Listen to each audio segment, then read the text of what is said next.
maka ia akan menipiskan batas pemahaman ini dan mengganggu kontrak sosial yang telah disepakati.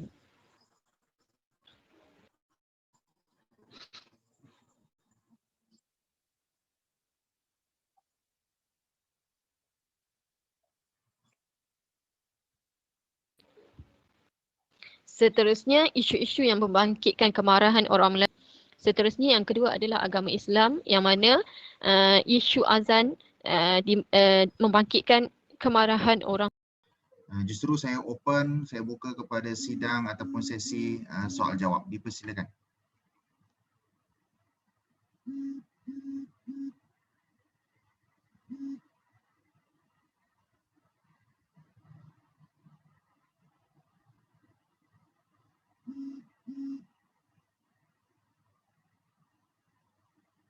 Baik, sekiranya tak ada, setakat itu sajalah sesi pembentangan bagi sidang selari yang kedua pada pagi ini. Terima kasih banyak-banyak saya ucapkan kepada para pembentang khususnya dan juga para peserta, para pendengar yang dirahmati oleh Allah Subhanahu Wa Taala kerana bersama-sama dengan kita pada seminar warisan Nabawi kali ke-7 peringkat antarabangsa yang dianjurkan oleh Fakulti Pengajian Quran dan Sunnah dengan kerjasama Majlis Agama Islam Perlis. Mudah-mudahan setiap usaha kita, sumbangan kita akan dirahmati oleh Allah Subhanahu Wa Taala insya-Allah. Setakat itu saja aku qauli hadza wa astaghfirullahal azim li wa lakum. Wassalamualaikum warahmatullahi wabarakatuh.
merupakan jelmaan jahat, digelar sebagai hantu, jelmaan jin, syaitan, dan kadang-kadang disebut sebagai program ini menggambarkan bentuk yang menakutkan, ngeri, jijik, gagah, besar, ganas dan bengis.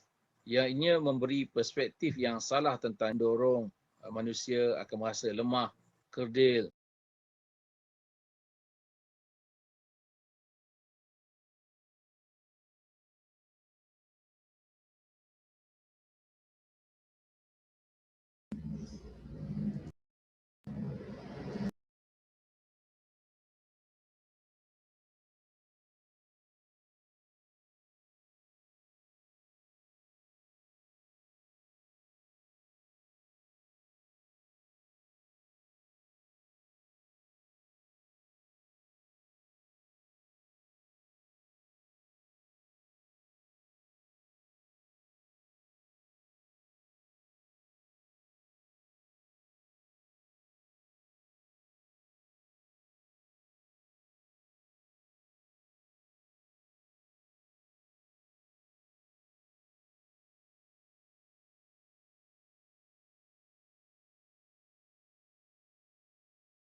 Tes, tes, tes.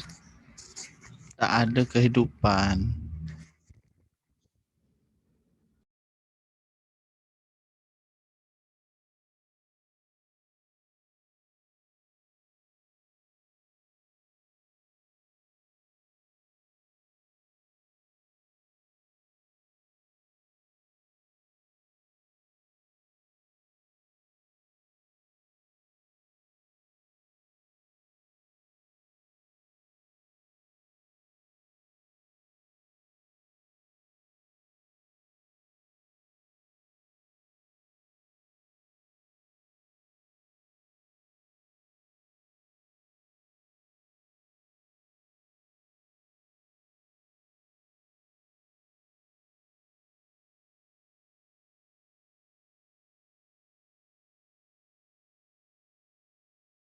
Biasanya filem seram membentuk persekitaran yang negatif terhadap remaja dan kertas kerja ini akan menghurai bagaimana filem seram ini memberi pengaruh kepada golongan remaja.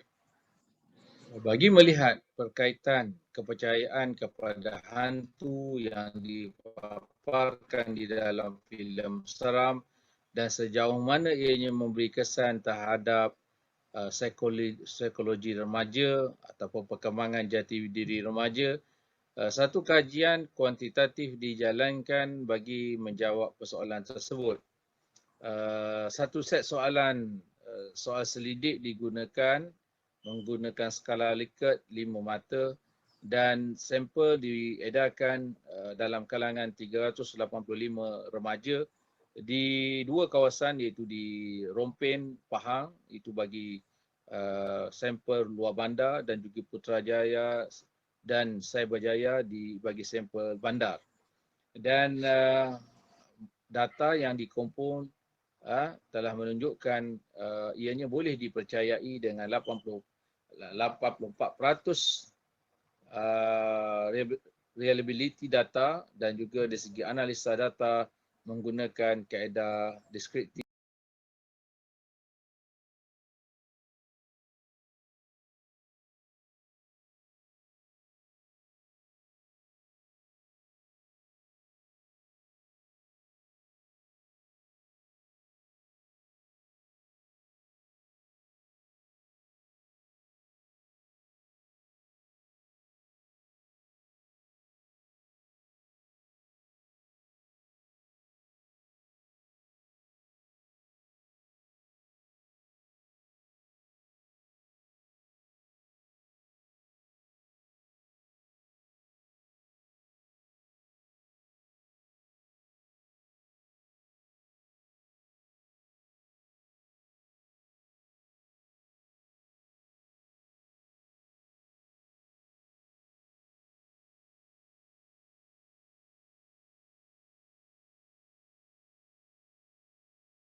psikologi remaja.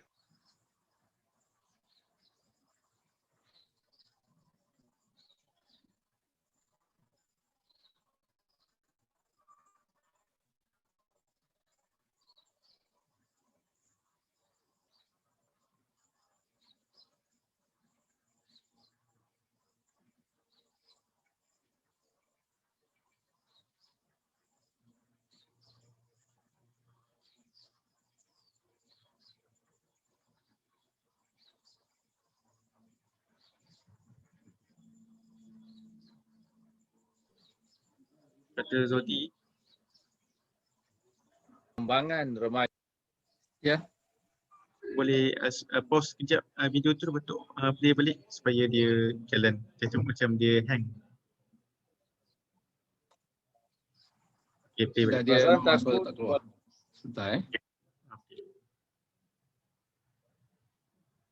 walaupun ia merupakan satu perkara yang lumrah bagi manusia, takut kepada sesuatu yang memberi ancaman kepada dirinya. Namun dalam sudut perkembangan remaja, perasaan takut berpanjangan itu akan menghalang kepada pencapaian kesempurnaan kendiri seseorang. Dan perasaan takut kepada hantu pada peringkat umur remaja membentuk konsep kendiri yang negatif, tidaklah secara positif, dan ianya boleh dianggap sebagai mengalami gangguan emosi. Menurut teori humanistik, manusia apabila merasa terancam dan dalam keadaan ketakutan mempunyai kecenderungan untuk bertindak secara langsung seperti antisosial, hingga mereka ini tergamak melakukan kekejaman dan menyakiti makhluk yang lain. Dan menurut teori Maslow pula, perasaan takut dapat menjejaskan tercapainya ataupun proses tercapainya keperluan seterusnya, iaitu keperluan penghargaan dan kasih sayang yang lazimnya berkembang semasa peringkat remaja. Akibat daripada keadaan tersebut menghasilkan remaja yang merasa ataupun bersifat gelisah, kecewa dan tidak tenteram kerana ianya besar dalam keadaan hilang penghargaan dan juga rasa kasih sayang. Dan remaja yang berkembang dalam keadaan sedemikian adalah merupakan remaja yang tidak bermotivasi, mudah berserah, setia mengharapkan pertolongan orang lain, merasa rendah diri, takut dan tidak bermaya dan bimbang dikritik oleh orang lain dan suka melihat kekurangan diri sendiri. Dan perkembangan ini sekiranya tidak dikawal akan membentuk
So please enhance the advertisement on that. And also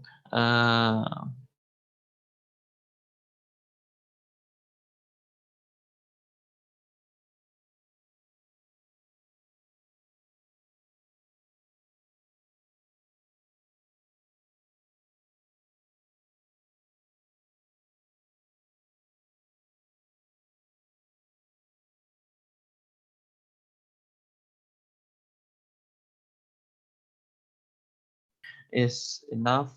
I'm sorry if there is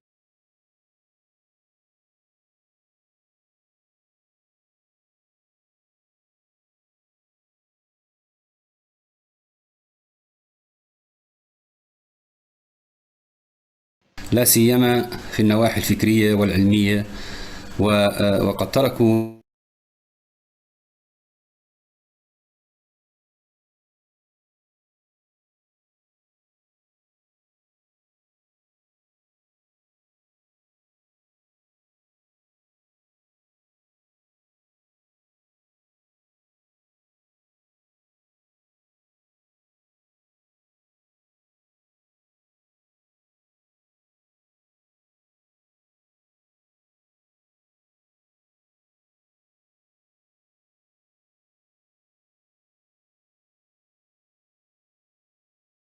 مجتمع الدراسة الذي طبقت عليه الدراسة يتكون من موظفي الإدارة العامة للتعليم المهني في وزارة التربية والتعليم، والذين يبلغ عددهم 11 موظف، ومدراء المدارس المهنية، وبعض المعلمين في فلسطين والذين يبلغ عددهم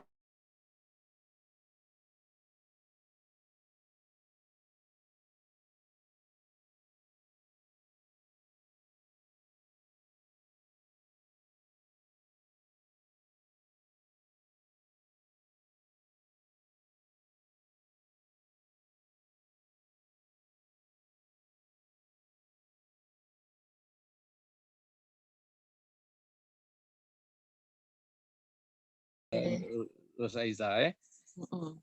Okey, ada soalan lagi ke? Sesi soalan jawab, Dr. Rosaiza ada kat sini. Dr. Amran ada, salah faham terhadap hadis. Jadi kalau siapa nak rujuk tentang jin, boleh tengok tesis saya berkaitan dengan hantu dalam masyarakat Melayu. Okey, hantu dan jin dalam masyarakat Melayu. Jadi saya rasa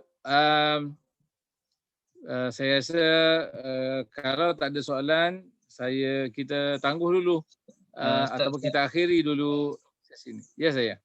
maaf, saya ada sekali satu lagi tanya. Ia berkaitan dengan bila saya pernah baca dekat rumah orang tentang yang dia apa yang kena hantar mereka kena hantar dengan jin tu lah. So bila saya dengan kawan pergi baca surah Al-Baqarah, kawan saya saya tak tahulah betul ke tak, cuma kawan saya kata dia terdengar suara orang mengaji selain kami 3 orang. Macam tu. Lepas tu soalan saya, adakah mereka ni boleh membaca Quran? Itu saja, Ustaz. Okey, jawapan dia macam ni. Saya pernah sekali kes ada seorang, saya menjadi mutawif masa tu, ada seorang pesakit tu, ia kena gangguan jin, rasukan jin di Mekah. Dan ketika suami dia datang panggil saya, dan ketika itu saya masuk ke bilik dia, dan orang yang sedang rasuk tu, dia sedang membaca surah Yasin. Dia membaca surah Yasin dengan tartilnya, dengan tajwidnya.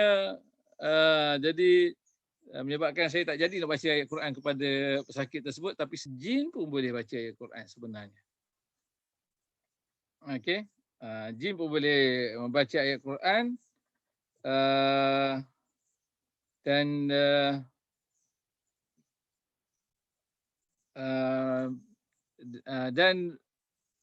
sebenarnya jin pada ayat-ayat tertentu saja dia akan memberi efek kesan yang kuat lah. Boleh clear ke? Tapi itu mungkin jin Islam lah. Tapi kalau jin yang bukan jin Islam, mungkin dia tidak boleh membaca ayat Quran dan terganggu dengan ayat Quran. Itu satu perkara yang agak misteri jugalah. Okey. Ada soalan lagi ke?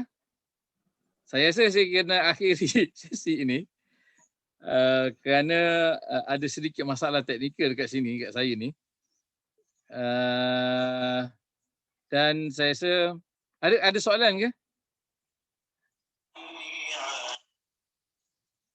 Okey.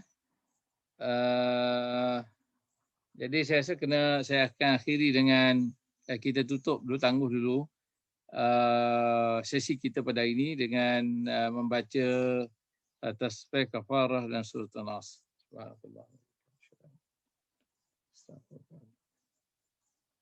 Assalamualaikum warahmatullahi wabarakatuh.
Hello? Hello, boleh dengar ke suara saya? Boleh, Ustaz. Sorry, saya punya laptop bateri habis. Nganga bateri.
اللهم إني أعوذ بك من الكسل والهرم والمأثم والمغرم. المأثم أي الإثم الذي يرتكبه الإنسان في حق آخر. ولما كان الفقر أحد أسباب الضعف والمعيق للتطور والتنمية، كانت مكافحته أحد عناصر تحقيق التنمية، حيث دعا رسولنا الكريم صلى الله عليه وسلم إلى مكافحة الفقر بتوفير أدوات الإنتاج والتكافل الاجتماعي والإحسان إلى الفقراء. الآن سوف نتطرق إلى المبادئ التي جاء بها الفكر الإسلامي فيما يتعلق بممارسات إدارة الموارد البشرية، حيث يضم الفكر الإسلامي قواعد ثابتة وهي تلك المتعلقة بالعقيدة والعبادات. أما في ميدان العمل والمعاملات فقد جاء الفكر الإسلامي بجملة من المبادئ والقواعد التي تتعلق بإدارة الموارد البشرية. نتناول منها أولا الاهتمام بالفرد، الرقابة الذاتية، عمليات الاختيار والتعيين للموظفين، كذلك تدريب الموظفين وتأهيلهم، أيضا الترقيات، ثم الاتصال الإداري، وأخيرا الأجور والمكافآت والرواتب. فيما يتعلق بالقضية الأولى وهي الاهتمام بالفرد، كما أسلفنا سابقا الإنسان يمثل الركيزة الأساس التي يقوم عليها الفكر الإسلامي، حيث أن الله عز وجل كرمه وفضله عن سائر المخلوقات وجعله خليفة له على الأرض. يقول تعالى: ولقد كرمنا بني آدم وحملناهم في البر والبحر ورزقناهم من الطيبات وفضلناهم على كثير ممن خلقنا تفضيلا. صدق الله العظيم. القضية الأخرى وهي الرقابة الذاتية. اهتمت الشريعة الإسلامية بمفهوم الرقابة الذاتية اهتماما كبيرا، ذلك أن الفرد أو أن علاقة الفرد بالآخرين، سواء كانوا زملاء في العمل أو مرؤوسين أو حتى علاقته بخالقه، هي علاقة تحكمها في أغلب الأحيان الخصوصية والسرية. فالعامل حينما يعمل لدى صاحب العمل عليه الإخلاص والوفاء ومراعاة مراقبة الله له أولا، ثم مراعاة حق صاحب العمل والأجر الذي يحصل عليه. وفي هذا السياق يقول سبحانه وتعالى: إن الله كان على كل شيء حسيبا. ويقول أيضا في سورة النجم: وأن ليس للإنسان إلا ما سعى وأن سعيه سوف يرى. القضية الأخرى أو الممارسة الأخرى وهي تتعلق باختيار العاملين وتعيينهم.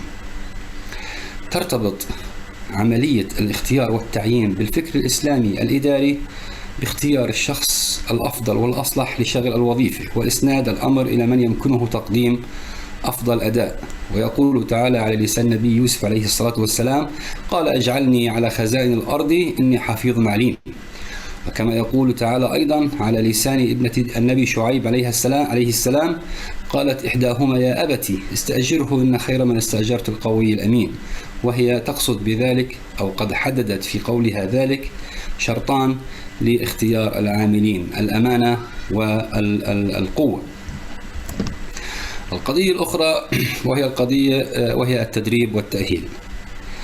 اهتم الفكر الإسلامي اهتماما كبيرا بقضايا تدريب العاملين وتطوير قدراتهم بهدف إتقانهم للأعمال والواجبات المنوطة بهم. فكان الرسول عليه الصلاة والسلام يقوم بتدريب من يستعملهم في مصالح المسلمين ويزودهم بالنصائح والإرشادات.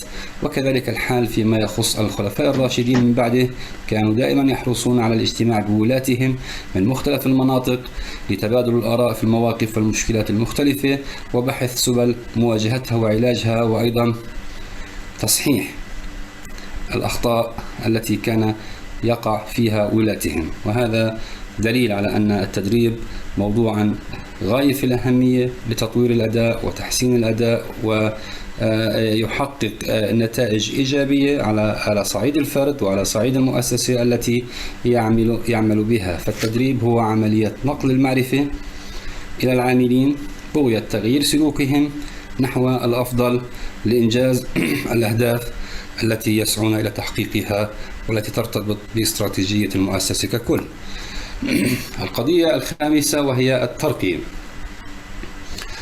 الترقية هي عملية الانتقال لمركز أفضل بالنسبة للشخص مما هو عليه الآن، وهي أداة للتحفيز والحث على العلم والتعلم واكتساب المهارات. ويقول تعالى: قل هل يستوي الذين يعلمون والذين لا يعلمون، أي أنه يفرق بين من يعلم وبين من لا يعلم، بين من لديه مهارة وبين من لا يمتلك تلك المهارة، ويقاس مستوى كل فرد بعمله وخبرته ودرايته بالأعمال المكلف بها أو المرشح للقيام بها. ويقول تعالى: يرفع الله الذين آمنوا منكم والذين أوتوا العلم درجات والله بما تعملون خبير، أي أن الله سبحانه وتعالى يرفع الإنسان كلما ازداد علما ويرتقي بدرجاته والله بما تعملون خبير.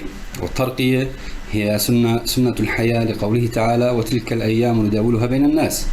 والأساس في الترقية والمهم فيها أن تكون قائمة وتستند إلى الكفاءة والجدارة ولا تستند إلى معايير أخرى كالعمر والخصائص الشخصية أو المحسوبية أو العلاقات أو المصالح الخاصة، الأمر الذي ينعكس سلبا على أداء العاملين بشكل عام.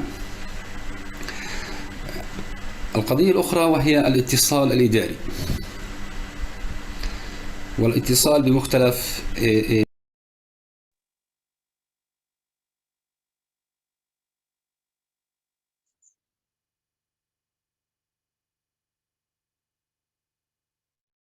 tamadun Islam itu dengan baik sekali pada era dunia modernisasi pada hari ini. Dan kalau kita lihat sejarah mereka bahawa mereka ni menunjukkan performance daripada sudut pembangunan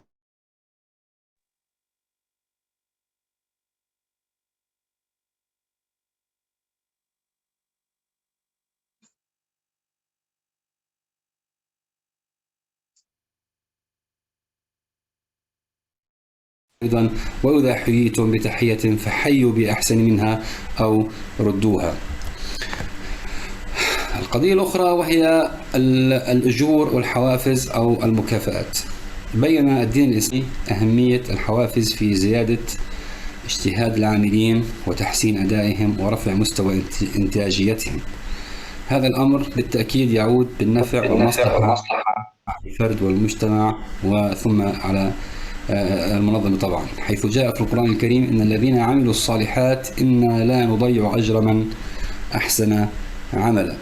ولكن تصميم نظام الأجور ونظام المكافآت يجب أن يكون بشكل موضوعي يراعي كافة التفاصيل المتعلقة بكيفية منح هذه الأجور أو هذه الحوافز ولمن يستحقها في إطار كفاياتهم ومهاراتهم وقدراتهم التي في ضوءها أيضا يحصلون على الترقيات ومن ثم الحوافز.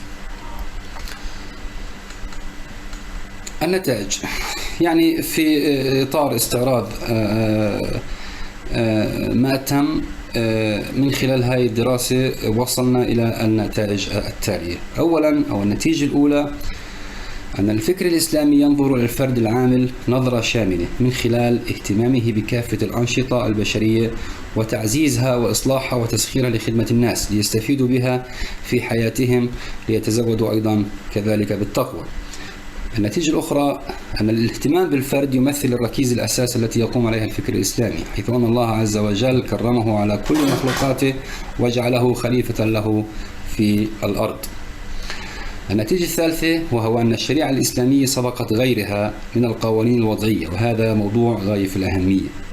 أن الشريعة الإسلامية سبقت غيرها من القوانين الوضعية في تحديد المبادئ المتعلقة بعمل الموارد البشرية كالرقابة الذاتية والتدريب والاختيار والأجور وغيرها.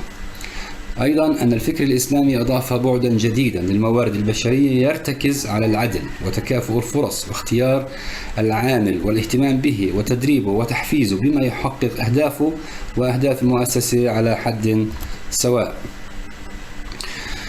في ضوء النتائج توصلنا إلى التوصيات التالية. أولا اعتماد أسس التشريع الإسلامي ومعاييره في كافة الأنشطة المتعلقة بالموارد البشرية في كافة المؤسسات، وذلك لدقتها وشمولها وقدرتها على استيعاب الصورة الجديدة والمستحدثة لإدارة الموارد البشرية، حيث أن هناك حاليا في الدول الإسلامية توجه عام نحو إدارة موارد بشرية قائمة على الكفايات، أي المقصود بالكفايات مجموعة المهارات والمعارف والقدرات التي يجب أن تتوفر بكافة العاملين والتي يجب أن تنسجم مع متطلبات الوظيفة. هذه نقطة غاية في الأهمية. ثانيا ضرورة نشر الوعي والثقافة الإسلامية أو الثقافة الإدارية المستندة إلى الأسس الإسلامية بين جميع فئات المجتمع، ففي ذلك ضمان أكيد لرفع سوية العمل الإداري وتحصينه ضد مظاهر الخلل والفساد الإداري.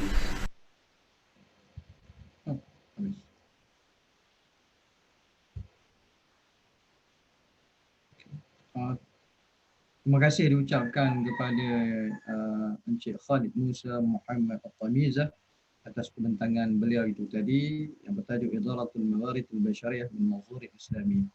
Maka dengan itu berakhirlah sudah sidang kita pada pagi ini.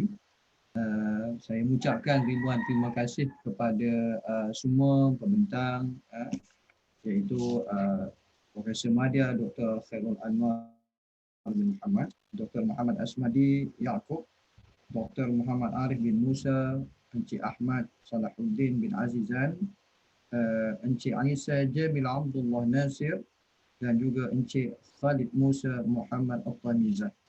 Dan ucapan terima kasih juga saya ucapkan kepada semua ahli jawatan kuasa SWAN 2020 atas tenaga sumbangan untuk melancarkan sidang kita pada pagi ini. Sehingga berjumpa lagi insya-Allah. Assalamualaikum warahmatullahi wabarakatuh. Assalamualaikum warahmatullahi wabarakatuh.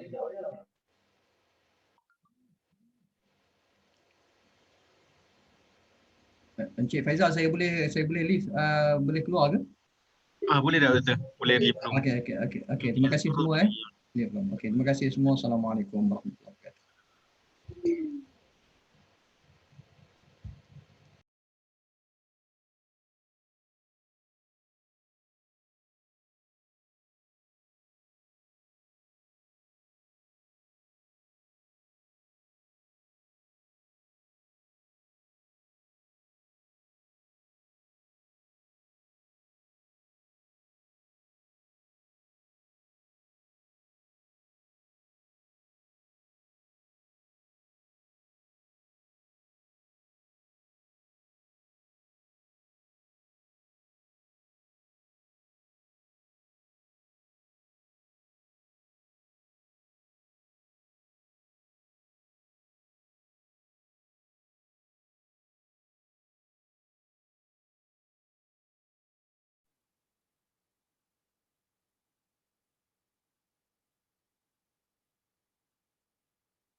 Sistem pendidikan agama Islam menjadi pendidikan yang sangat indah pada zaman ini, sehingga pada waktu itu mereka buka masjid, mereka juga memperluaskan pembukaan pada madrasah-madrasah mengikut pada sistem yang sedia ada pada zaman pentadbiran dan pendidikan Islam pada zaman Abbasiyah.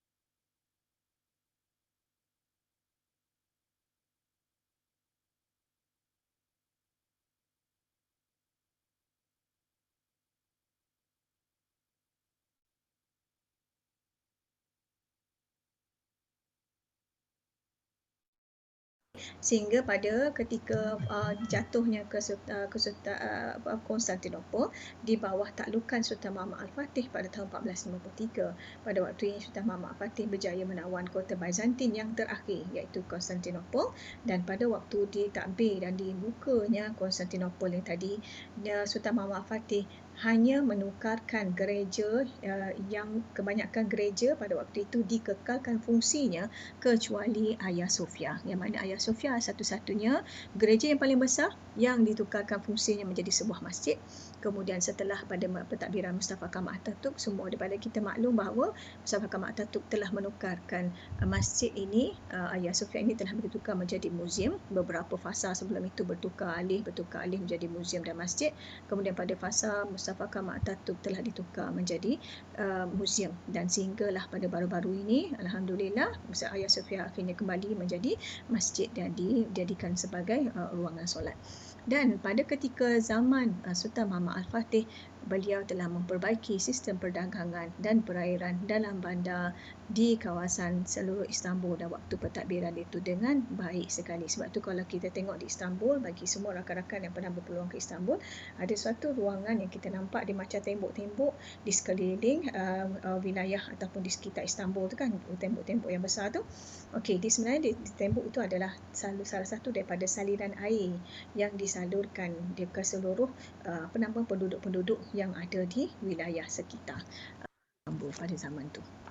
Okey, kemudian ini adalah Sulaiman the Magnificent, adalah antara tokoh-tokoh yang terlibat dalam proses pembangunan politik, sosial dan ekonomi, yang mana Sulaiman the Magnificent ini digelar sebagai Magnificent kerana dia dikatakan sultan yang paling berpengaruh dalam hal ehwal politik, ekonomi dan sosial.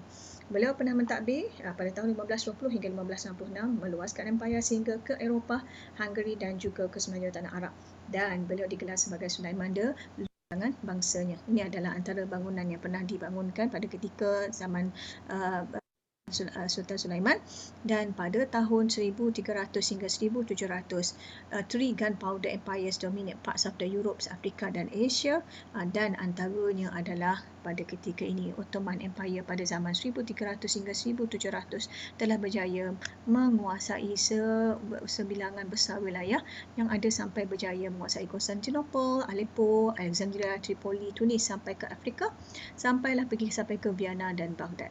Okey, yang mana di wilayah yang di warna purple ini adalah di bawah Safavid Empire, yang di sebelah Delhi dan juga India ini adalah di bawah Mughal. Dan saya tak sempat untuk nak sampaikan tadi, selain daripada bisnes ekonomi yang datang daripada kismis, opium, candu, benang sutera, dan faktor pengeluaran terbesar adalah disebabkan oleh populasi pokok mulberry yang terbaik datang daripada tadi. Dan sistem ekonomi pada abad ke-14 pula. Pada zaman Sultan Muhammad Al-Fatih, dia telah bawa satu inovasi dan strategi baru dalam urusan ekonomi Uthmaniyah. Antaranya pada waktu ini dia berjaya menambahkan laluan perdagangan herba dan rempah ratus dengan negara luar di Lautan Hindi dan Laut Mediterranean. Sehingga tahun 1550-an, Turki Uthmaniyah mempunyai hubungan perdagangan rempah ratus dengan India dan juga Indonesia. Jadi jauhlah pada abad ke-15, waktu ketika kita di wilayah Kepulauan Indonesia ni tadi baru nak naik, tapi pada waktu itu mereka dah buka laluan perdagangan yang baru dan dah berjaya sampai juga di wilayah Kepulauan Indonesia kita pada zaman tersebut. Okey. Dan kemudian Antalya menjadi hub perdagangan yang merekodkan kehadiran 50 kapal dagang yang membuatkan barang sutera, pemaidani, kayu balak, bulu binatang daripada pelbagai negara, antaranya daripada Mesir dan Syria. Jadi nak katanya pada zaman ini, besar tak besar mereka punya bisnes pada waktu ini sehingga mereka boleh membawa ataupun menjadi pusat perdagangan, entrepot, pusat tempat pelabuhan perdagangan yang terbesar antaranya adalah di Antalya. Sebab tu kalau kita tengok sekarang kat Turki sampai sekarang, di Antalya tu adalah antara wilayah yang memang dekat dengan pesisir laut. Jadi memang kat situ pernah menjadi satu pelabuhan yang terbesar lah pada ketika zaman Turki Uthmaniyah dahulu. So ini adalah antara laluan perdagangan zaman Uthmaniyah. Okey, ini adalah antara laluan dia lah, The Ottoman Empire dan trade routes yang saya bawakan kepada kita punya perjalanan ini. Yang ini adalah antara trade routes yang dilakukan oleh masyarakat Turki Uthmaniyah pada zaman ini. Jadi jauhlah merata mereka pergi untuk perniagaan pada zaman itu. Jadi bukan hanya kita sahaja masyarakat Melayu yang menjalankan perniagaan pada abad ke-14, tetapi nak kata masyarakat luar di Eropah, terutamanya di Turki Uthmaniyah, mereka juga mengangkat sistem industri ekonomi mereka juga dengan sangat cemerlang pada zaman tu. Okey, kemudian corak ekonomi, bagaimana corak ekonomi Turki abad ke-20? Okey, sehingga fasa apabila Turki Uthmaniyah jatuh pada abad ke-18, pada waktu ketika itu negara ini telah diperintah oleh Mustafa Kemal Atatürk. Apabila Mustafa Kemal Atatürk mentadbir, dia telah membawa isu sekularisme ataupun telah bawa ideologi sekularisme, sehingga membuatkan kebanyakan setelah daripada itu industri kepada ekonomi di negara Turki slowly ataupun makin kelama-kelamaan sedikitnya menjadi agak lembab. Jadi menyebabkan corak ekonomi dia juga berubah. Sehingga apabila kemudiannya beberapa era peralihan kuasa sehingga abad ke-20 ini berlaku dan negara Turki ini ditadbir oleh Recep Tayyip Erdogan sebagai presiden negaranya, beliau telah melakukan beberapa corak dan sistem ekonomi, corak pentadbiran yang yang dikatakan sebagai moderate, dan beliau berusaha mengangkat ke arah pemikiran ataupun ke arah ideologi yang dinamakan sebagai demokratik. Demokrat memberi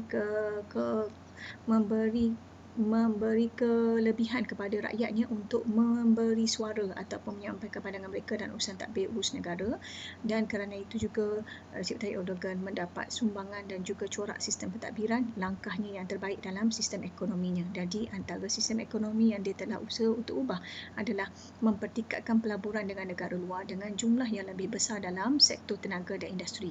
Selain itu, pada zaman Recep Tayyip Erdogan, beliau juga berusaha mempertingkatkan produktiviti dalam sektor pertanian, menambah baik teknologi pengeluaran makanan, menambah baik infrastruktur, menambah baik urusan komunikasi dan memperkuatkan sektor pelancongan di negara Turki. Seterusnya, selain itu, Recep Tayyip Erdogan juga memstruktur semula sektor perkhidmatan dan beri sokongan pinjaman kepada industri kecil dan sederhana, dan sehingga tahun 2014 kita dapat lihat Turki diiktiraf berada di tangga ke-18 memiliki kuasa terbesar ekonomi di dunia dan di tangga ke-7 di Eropah selain menjadi ahli aktif dalam G20 dan mewakili negara yang berdaya saing dalam aspek ekonomi. Selain itu, Turki juga mendahului dalam pengeluaran produk pertanian, kenderaan dan alat perkakasan rumah, perbankan, pembinaan, elektronik, tekstil, industri mesin dan juga elektronik. Dan juga pada waktu abad 2014 ini tadi, rakan ekspor terbesar Turki adalah Jerman, yang mana dia ekspor lebih 8.6% barang-barangnya, 7.6%, Iran 6.5%, UK 5.7% dan UAE 5.4%. Seterusnya, produk dalam sektor pertanian. Okey, apa dia produk-produk dalam sektor pertanian yang dikeluarkan secara besar-besaran di Turki pada waktu ini adalah Turki menjadi pengeluar hazelnut, cherry dan juga aprikot terbesar. Kemudian Turki juga ada pengeluar kedua terbesar temikat dan timun, pengeluar ketiga terbesar bagi tomato, terong, cili hijau, pengeluar terbesar yang keempat bagi bawang dan zaitun. Okay, kalau dalam sektor industri dan sumber mineral, Turki mendahului dalam sektor barang peralatan rumah dan elektronik, tekstil dan juga pakaian, produk otomotif dan juga pembinaan kapal.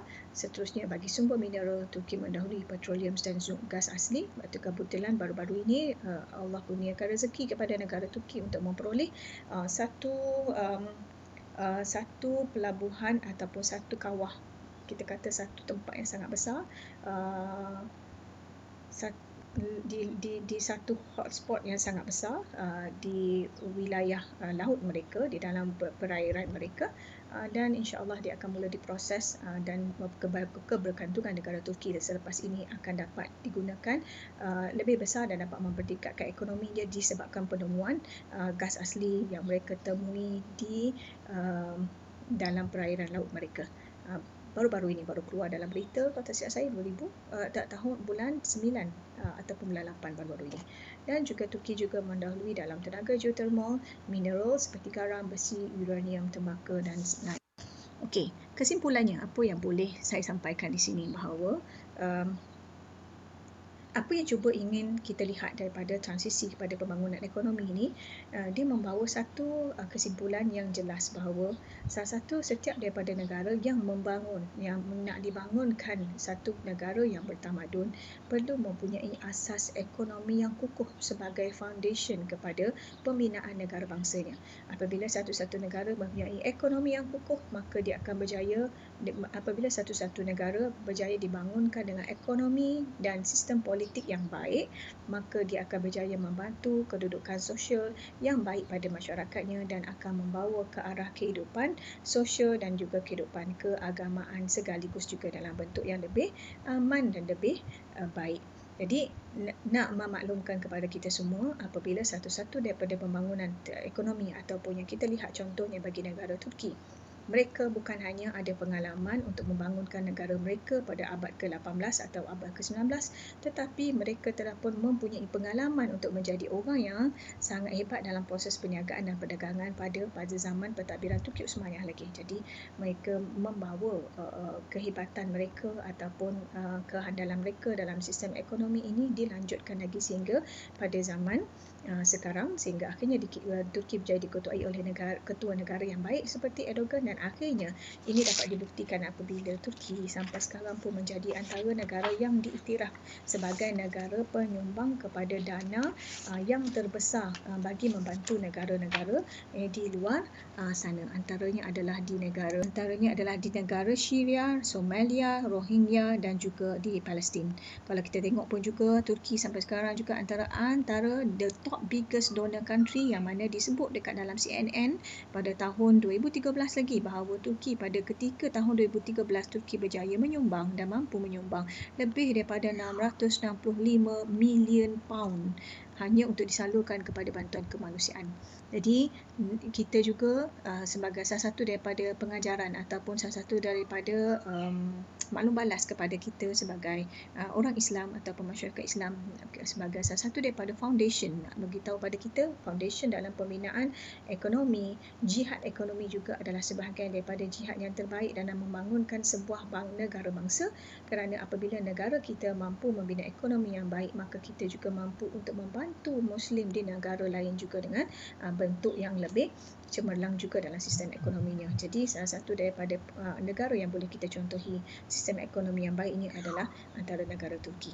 Saya mohon maaf, ada masih banyak lagi perkara yang ingin saya kongsikan, cuma disebabkan limitasi masa yang diperuntukkan tidak dapat saya sampaikan keseluruhannya. Saya buka kepada soalan daripada para pembentang yang mungkin kita boleh bertukar-tukar pandangan. InsyaAllah kita akan berkongsi lagi dalam kita punya sesi soal jawab selepas ini jika sekiranya ada.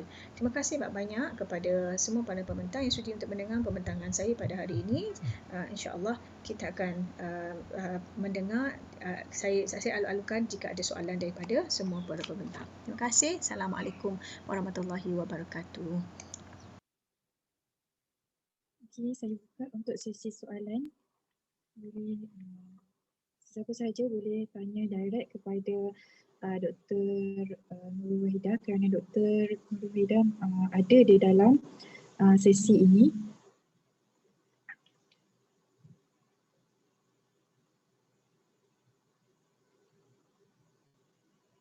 Ada soalan untuk Dr. Nurul Wahidah. Rashidan boleh, jika ada soalan boleh tanya direct. Tak ada, Doktor. Oh, tak ada. Oh, Dr. Wahidah dah keluar ke? Okey, saya baru je nak tanya soalan pada Dr. Wahidah. Tak apalah, sekiranya dia dah keluar. Okey, terima kasih diucapkan kepada semua pembentang dan peserta yang hadir. Finally, we come to the end of these sessions. I would like to say thanks again for all the presenters for their informative and interesting talk, and to the audience for your participations. Hopefully the presentation will be beneficial for everybody. Thank you for your attention. Wallahu a'lam. Assalamualaikum warahmatullahi wabarakatuh.